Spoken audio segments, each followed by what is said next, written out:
All right, good morning, everybody. Welcome to the second Coffee with Stacy. We're coming to you today as every third Monday of the month at the Tamarac Cafe and Diner, which is at the corner of West McNab and Nob Hill in Tamarac, which happens to be in District 3, which I represent. This is the second in what will hopefully be a long series of discussions with people who are relevant in Broward County. Also, the phone number here is 954-720-9655. Costa and Gus take reservations if you're interested in eating here. We were here last week for lunch. The food was excellent. Today's guest, the first Coffee with Stacy, which was last month, we had Marcy Gelman, who's the Assistant Budget Director of Broward County. Today we have Chris Walton, and Chris Walton is the Director of the Broward County Transportation Department. Morning. Morning. Chris has probably one of the toughest, if not the toughest, jobs at Broward County, dealing with transportation in a county of almost 2 million people. What's your budget?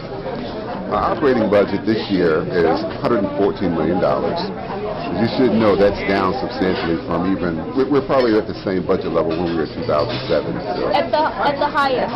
What was, do you know? Yeah, about 3 years ago, we were about $142 million. So you've cut almost $30 million the last 3 years, and that's because of? Primarily because of the economy.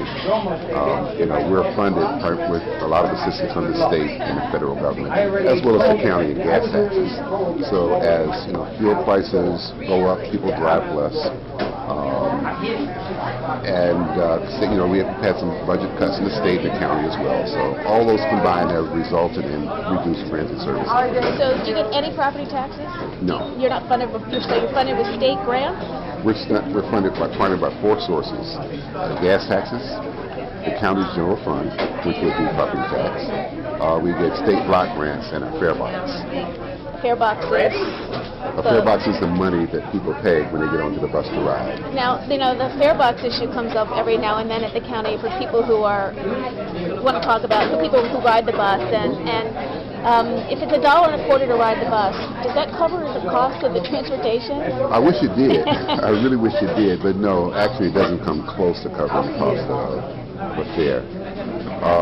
What we get, we call it fare box recovery, and that's the percentage of money that comes back to us to cover our costs, or that covers our costs. And it's about 26%. So the fare is really covered about 26% of our costs. So the county is subsidizing 74% of the actual cost of transit. That is correct. Okay. Now, do you know how many riders in Broward County? Sure.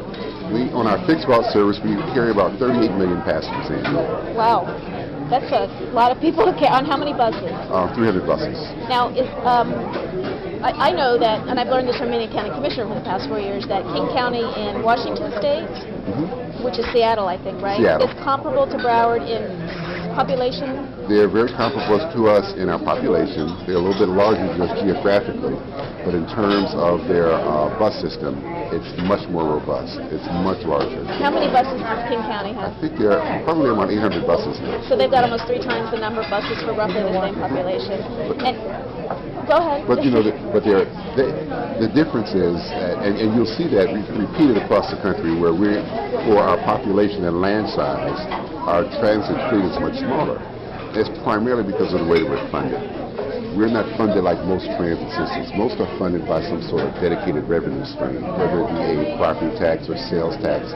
It's a dedicated stream where we're subject to the county commission's budget, to the state budgets, and fluctuations in gas tax money. So we don't really have the dollars that these other systems have. In 2006, there was a proposed transportation sales tax, or penny for transportation on the 2006 ballot here in Broward, which was, as I recall, soundly defeated by the voters, and that would have helped fund It would have helped substantially, because I mentioned our budget is $114 million. That penny sales tax alone at that time would have funded about $290 million. Wow. So we could have doubled the transit services that we currently provide. That's amazing. So let's talk about the bus system. You have about 300 buses. The county's become greener. And become much greener. We're very happy to say that we've done a number of things to our buses from a technological standpoint to help in the greening of Broward. We bought, where we can, hybrid buses. We have in our fleet 26 hybrid buses. We've done a number of other things. We put electric components onto the bus, which when you do that, it takes work off of the engine. so that you're not polluting the air. For example, our air conditioners are all electric, so they don't run off the engine like they used to. We've also electrified some of the other components in the bus so that the engine doesn't have to work as hard, so we get increased fuel economy from a gallon of diesel fuel for every bus. So how many do we have, hybrids? Do you know? We have 26 hybrids right now. We've got 70 buses on order as we speak, and I don't know the exact number, but a percentage of those will be hybrid as well. How long does a bus stay in service? How many years does a bus stay in service? It really depends. When you buy a bus using federal dollars, the expectation is that it will stay in service 12 years or 500,000 miles, whichever comes first. Wow. However, because of Broward County's service, because our service is so intense, we're reaching that 500,000 miles in about 9.5 years. So we're turning our bus fleet over about 25% faster than most of the rest of the country. Does the federal government, will the federal government give money to counties like Broward that do that turnover faster than the 12 years? They do provide us capital dollars. They don't really care about the turnover. Federal capital dollars are allocated by region. So we're part of the Miami region. So annually get a check of about $100 million that comes to the region. And then there's a convoluted formula that we use based on population, passengers, miles traveled. And we kind of go into a room and we kind of figure out how we're going to split that money. But Broward does very well, and that's great. Well, is it a federal government formula? It's. I mean, because if it's convoluted, I'm sure that the federal government's got to be involved. Yeah, they do dictate the parameters of the formula. Let's talk about District 3 specifically, which is the district that I represent at the County Commission. It seems that for the past couple of years, as we've cut bus routes, District 3 really hasn't been impacted, as it seems, as much as other parts of the county. And I wonder if that's because we don't have as many bus routes to begin with. No, actually, you fought very hard for your district, and that's one of the reasons. I do get out too. But yeah, we've been able to protect most of the service in the county. What we try to look at is where most people ride, and typically we'll not address that from a cut standpoint. We have had to make some changes in the district, but fortunately we've been able to replace a lot of the service that had to be cut in the budget.